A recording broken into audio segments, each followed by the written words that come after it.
Hello, and welcome back to another episode of the Towel Boy, where we try to give you the cleanest takes in sports. Surprise emergency episode today. In the world of the NBA, the first big offseason news: the Memphis Grizzlies are trading away Desmond Bane to the Orlando Magic for four unprotected first-round picks, Contavious Caldwell Pope, Cole Anthony, and a pick swap. So a lot to unpack here. I'm still trying to figure everything out as a lifelong Grizzlies fan, as a Desmond Bane fan. This emotionally is a kind of a weird thing to kind of think about, right? A couple years ago, Grizzlies fans thought that it was supposed to be Des, Ja, Jaren leading us to the promised land, right? So um, Desmond Bane has been a huge part of the whole Grizz next gen, right? The carry over from the grit and grind era to this new generation, kind of building around this new team. But now I've had some time to kind of think about it and process it as a fan of the team before a fan of the player. And overall, I think this is the right move for the Grizzlies. So this episode is going to be mostly Grizzlies related, as it probably impacts the Grizzlies a little bit more as far as they got a bigger haul. And I'm just a lifelong Grizzlies fan, right? Wearing my Bane jersey today. I had to represent and just give my thoughts as a Grizzlies fan first. But the Orlando Magic, while I think they probably overpaid for Desmond Bane, I mean, four unprotected firsts. Um, with the Suns trading Kevin Durant, you think the Suns pick next year will be pretty good. You got the 16th pick this year, a 2028 pick, 2030 pick. I think it was a 2027 swap. And then getting rid of Cole Anthony and Kentavious Caldwell Pope, whereas neither one are building blocks you're going to have. And this trade addresses the biggest need that the Magic had, right? The Magic were a terrible offense last year, ranked dead last in three pointers made, um, dead last in 3 point percentage. Uh, they're dead last in catch and shoot threes, I think pull up threes. And Desmond Bain is an elite shooter in this league, right? He is one of the better 3 point shooters. Career about 40% from the 3 point line. Uh, so yeah, Desmond Bain really addresses their needs. I think Suggs and Bain really is a great backcourt fit. Then you got Franz, Paolo, Wendell Carter. Uh, that's a pretty good team. And hopefully, I think this is a step of the Magic saying, hey, we're trying to win now with Paolo, with Franz. This is a big move that we're making. And so I think that Bane to the Magic makes the Magic better. And in the Eastern Conference, where you think it is a weaker conference, this I think could elevate the Magic to kind of maybe that tier two of contenders, maybe a tier one because Jason Tatum, the Celtics aren't going to be back next year, so maybe they're top of the East next year. But I think this really makes the Magic a good team, way better offensively, and I think you can see them making this a win now move. Now, as far as the Grizzlies go, I think some people that aren't as closely tied to the Grizzlies think this is kind of like a rebuild. I've seen a lot of people, is Jaren next? Is John next? I think it's kind of the opposite. I think it's Zach Kleiman kind of finally realizing, hey, this core is good. We love these three, but they're not going to win us a championship, right?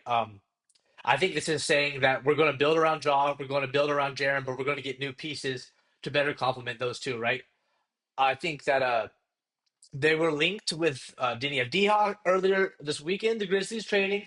Kevin Durant will always be a rumor for the Grizzlies. But now the Grizzlies have more assets to go out and get maybe a Deni Avdija or who knows, get more with bigger trades. They can go out, make some big signings. So I think this is more of a reset. And I think it's just shocking more so because the last couple of years, right, is the big three of the Grizzlies, Jaren, John, Bane. Bane's been that third guy. So it really sucks to see Desmond go. Uh, All-time favorite player, right? Uh, I'm a TCU grad. He's a TCU, so that's even bigger. But I think as far as the team goes, this is the right step. I don't think the core, as it stands, was ever going to make that jump to championship contender. And that's just my opinion. But I don't think with Jaw and Dez in the backcourt where you're ever going to win a championship. Right? We've been underwhelming the last couple of years. Only one playoff series win with those three together. So I think it was time to make a move. Shocking, there wasn't any like rumblings of this, and I think this is going to change the NBA offseason landscape maybe quite a bit. Four unprotected first round picks for Desmond Bane is crazy. Like I said, Desmond is one of my favorite players ever, but I think this is a slight overpay by the Magic for sure. And then you question, what does this mean for other players that are going to get traded, right? The price of Cam Johnson just went up. The price of Kevin Durant probably went up. I don't think he was going to get traded, but you probably would have to sell the entire like organization to get Giannis on your team now, right? If Desmond Bane is going for four first round picks, I can't imagine what the Bucks would ask for if they really were going to entertain Giannis offers.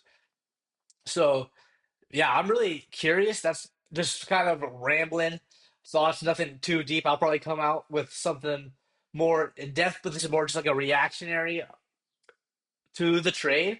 I think that adding KCP and Cole Anthony is fine pieces, right? KCP is a career good 3 point shooter. He kind of took a dip this last year, but for his career, he's a good 3 point shooter, right? That's kind of why the Magic got him was to be that good 3 point shooter for him. It didn't work out so far for him as far as they wanted it to, right?